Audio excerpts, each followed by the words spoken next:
bid you good day. I bid you welcome in the best of ways, from one home to another, from one presence to another, from one sentience to another, with the understanding that we are all one as well. But for the sake of this conversation, we will pretend that there is a Gaia and there is a you, what your name be this time, this life. So we began this series with a conversation. We began this series with a question, and the question being, what is true? What can be true? And so we explored a series then of stories, if you like, a story that could be true. So perhaps it is well to end the series in a similar way, beginning with a story, if you will permit me. Also, we will say then that other words will follow. Do stay along, please. Now, we will speak now of a story that could be true. Again, as with the others, you may recognize it. Here is how we will begin. One man said to another, "What is the meaning of life?" And the second man, not knowing the answer, went to his neighbor and asked, "What is the meaning of life?" The neighbor said that never in all his years had anyone asked him such a preposterous question. And yet, having searched himself fully, he discovered that he did not have the answer, and in fact, had never asked the question himself. Making quick apologies, he closed his door and headed straight for the telephone. He called his wise uncle, who really wasn't very wise, but he didn't seem to mind being referred to as wise. His nephew did not waste but a moment on pleasantries. Stumbling over his words, he asked his wise uncle, "What is the meaning of life?" But the wise uncle thought his nephew was mocking him and made up his mind not to give him the satisfaction. "Please, uncle, please tell me where the secret of the meaning of life is kept. I must know. I must find it. I have never wanted to know anything as much as I want to know this. What is the meaning of life?" "I believe that my neighbors may already know it," he said. "They came knocking on my door to see if I knew it too. I cannot allow them to think that I do not know such a mundane thing. They will think me a fool." Although the wise uncle was not very wise, he was shrewd. Long ago, he had also wondered what the answer to this question was. In fact, he had searched high and low for it, but eventually gave up and simply returned home to live the rest of his life content with having made the effort. Truth be told, he had been gone for so long that when he returned, his beard had turned white, and that was when his family began to refer to him as their wise uncle. Tired from his long journey, he let the epithet be. "See here, nephew," said the wise uncle.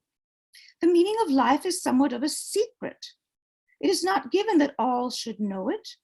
It is doubtful that your neighbors do know more than you do. For as surely as I stand here, the meaning of life is not to toil daily for thin morsels in a fat mortgage.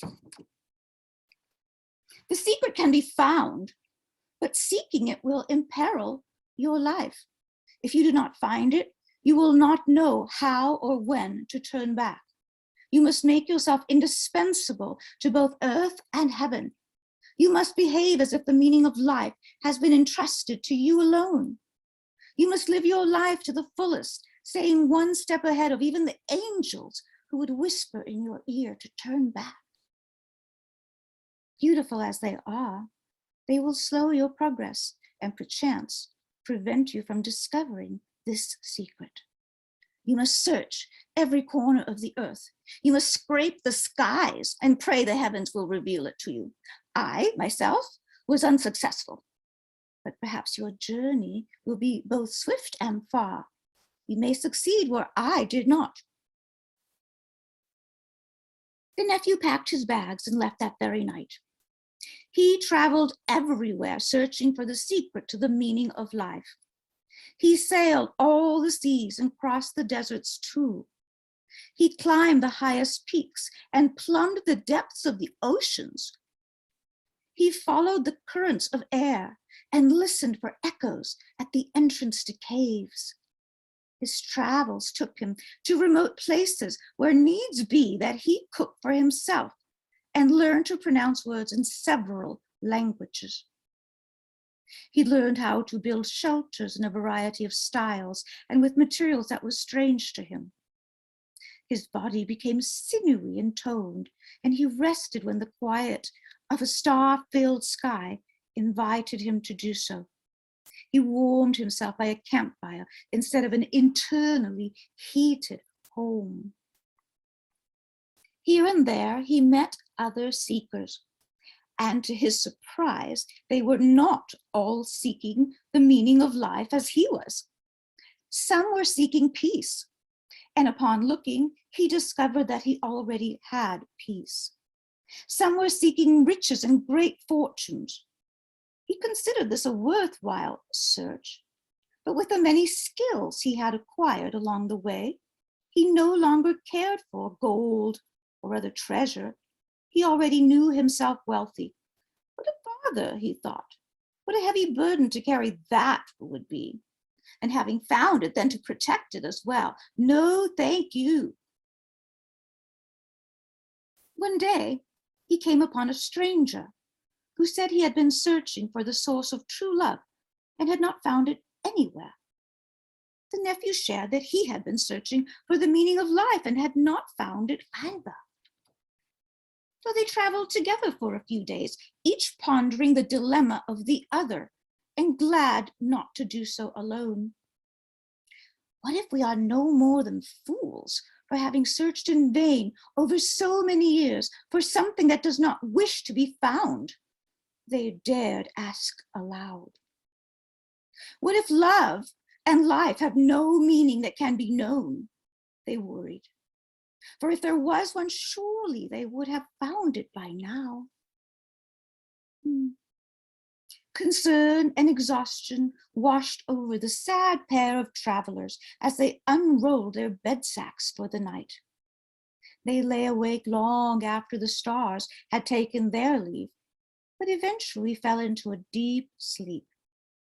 Then, renewed by the morning sun, they hatched a plan they both quite admired. Each would return to their home bearing the following news. The stranger would declare to anyone who asked that the meaning of life is love. I have seen it with my own eyes, he would say. Trust me. For his part, the nephew returned to his home, which lay at the opposite end of the earth. The meaning of love is life, he announced to his new neighbors, as the old ones had long since moved away. That is so interesting, said the new neighbor. That had never occurred to me. But you know what? I have always wondered about what is holding the stars up in the sky. Why are some brighter than others? And why do they exchange positions now and then? That is what really interests me. So the nephew handed the new neighbor his rucksack and walking stick and showed him the way out of town and into the wilderness, where he would surely find the answers to his question. Satisfied that he had done well by both his previous neighbor and his new one, the nephew lay down in his old worn hammock and looked up at the night sky. His journey had already taught him about the stars and the planets and the suns. He no longer wondered about them. He knew.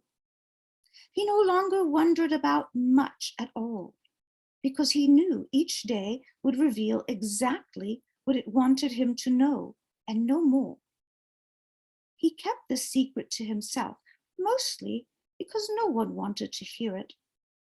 And after a time, the newer neighbors called him the wise old neighbor. And of course, he knew he wasn't really wise, but he let him call him that just the same. Well, perhaps you have enjoyed the story.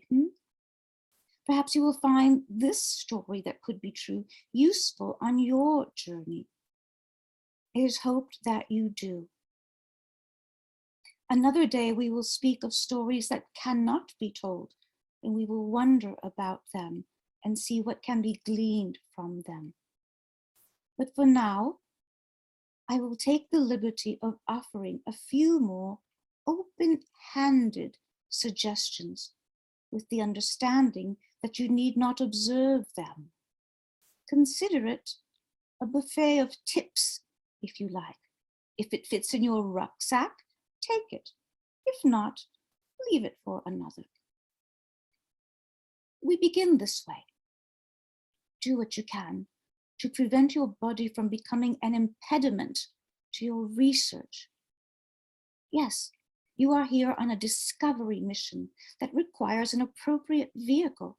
Do not drag your body about as if it were a burden. Carry it as if it were a portable castle or temple. Care for it as if your life depends on it. Console it when it is weary.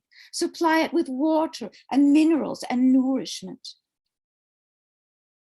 Then all effort should be non-effort, or at the very least, voluntary. Study the effect of a potential decision before you enter into a contract with cause. See the natural order of things and abide by their laws. You may use force, yes. Force is a powerful tool, but be wise in its use and in its care. Then, by whatever means attends you, slow mental activity to that of a free-flowing stream. Take care not to follow your thoughts to where they will beach onto a shallow embankment. Do not confuse a wandering mind with one that cannot be tamed, even under the best of circumstances. Then, as you reflect on your progress, look for evidence of purification. Are you lighter, freer, unbound? Are you chasing someone? Is something following you?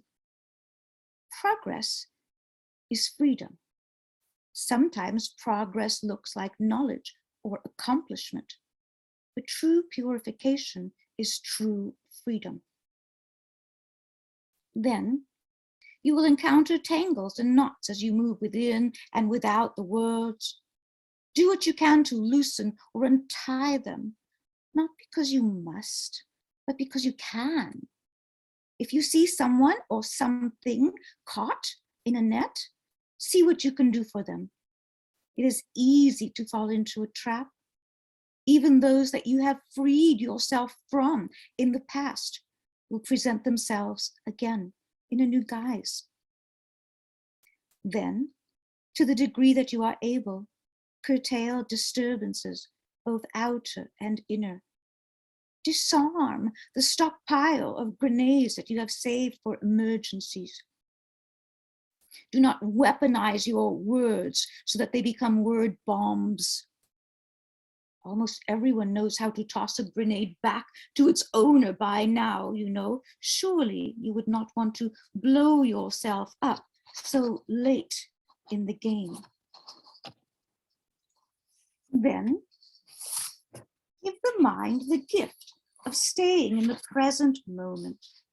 It will thank and reward you. Make room in your day for your mind to speak its truth and then to rest. Treat your mind to lunch today, to dinner tomorrow, and breakfast the day after that. You may find that you have much in common when you meet on the level playing field of the moment called now. Here is another good one. Release the heart from its prison. Free it from cycles of love and hate, now and then, poverty and greed, us versus them versus me. Do this for your health and for your soul. Your soul cannot maneuver your life to advantage from behind walls of steel and stone. The heart is a soft organ that advocates for your soul as much as it operates within the boundaries of the body. It has been entrusted to you for safekeeping. Your soul speaks from within the heart, not the mind. Thick walls will force the heart to become an echo chamber, and you may not hear or sense the wisdom you need and want. It will seem as if it is too far away instead of abiding within your very own being. Then, do what you can to reduce the insatiable addiction to facts, both true and false. If you were not addicted to facts, you would not need to weigh them and claim them and discard them only to gather more at the next opportunity. Refrain from beginning a conversation with, "Oh, they say this," or "Oh, I heard they say that," or "They say the other," unless your friends are more interested in what you think and know. They and them don't really exist. They are only thoughts and ideas about them and they. Do not feed this addiction as it were fact. The facts may or may not be true, contribute to my well-being or that of my loved ones or the world or the earth. What is it doing for you? Is it truly extending your life? Is it making you healthier, more creative? Does it help you to sleep at night? Ponder this, and resolve to find an alternative interest. Then, wherever you go, take a moment or more to arrive at your intended destination, even if it is next door. Be present in your new or next environment. If you are not occupying your body and the space around it, you have not yet arrived. If you are still at work or at home or securing your vehicle, you have not yet arrived. When you do arrive, assume a posture that is suitable to being receptive to life. An arrival is not offensive or defensive, not lazy or obtuse. It is simply an opportunity to be fully present and alive. And as you learn how to arrive, you will have a different experience of remaining and also departing. You will feel more complete. It is not your fault that you do not remember how to arrive or how to depart. The current quality of time is simply not conducive to it. Your employers also are not in favor of allowing you to depart fully or gracefully. And that is why so many are choosing abrupt and abrasive ways to break away. Even so, please practice a full and complete arrival. Then, have confidence in your heart, your mind, your feelings, your intuition, your instincts, and your soul. You cannot see these with your eyes, but you can attest to their validity. You cannot imagine a life without them, and they cannot live without your observance and actions that make them relevant. They are here for you. They are you. This transparent dance makes it easy to overlook their importance. It is easy to overlook the breath until you cannot breathe. It is easy to overlook a drink of water until there is none to be had. It is easy to assume a long life until it is cut short. Therefore, cultivate a quiet mind that is tame, tranquil, and ferociously creative. Then, be attentive to your feelings, all of them. You need not act on them all or all at once, but be a good listener. You are worth it. Trust your intuition. The more you trust it, the more accurate it will become. Intuition lives in advance of the moment. It is always aware before you are. It always has a suggestion or a way forward. And when you find yourself confused or at the fork of a long road, it is your intuition that knows which way to go. Do you have an animal instinct? It may save your life. Do not be afraid of being an animal. It does not get in the way of you being human. Your instinct is a gift from the animal kingdom. It is the finest gift it could bestow. It is protection, perseverance, and yes, at times, survival. The human desire to survive, even in dire circumstances, it is instinctual. Your soul is not unknown to you. It is not asleep or only available through your dreams. Your soul speaks many languages, and dream language is only one of many.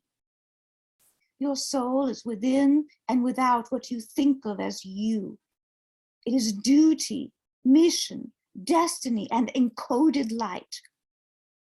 And when you struggle against it, well, then fate must intervene to restore balance between the layers of your being.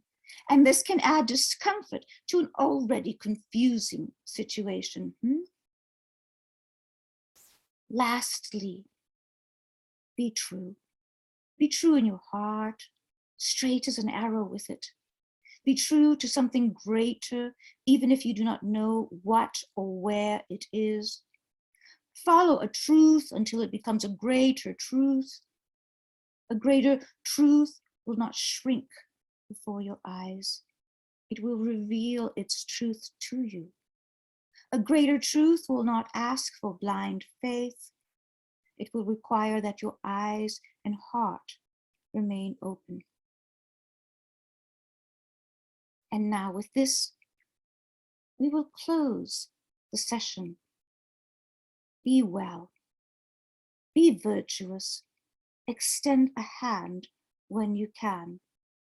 Lean closely into the wind, into life. Full sail ahead. I bid you good day.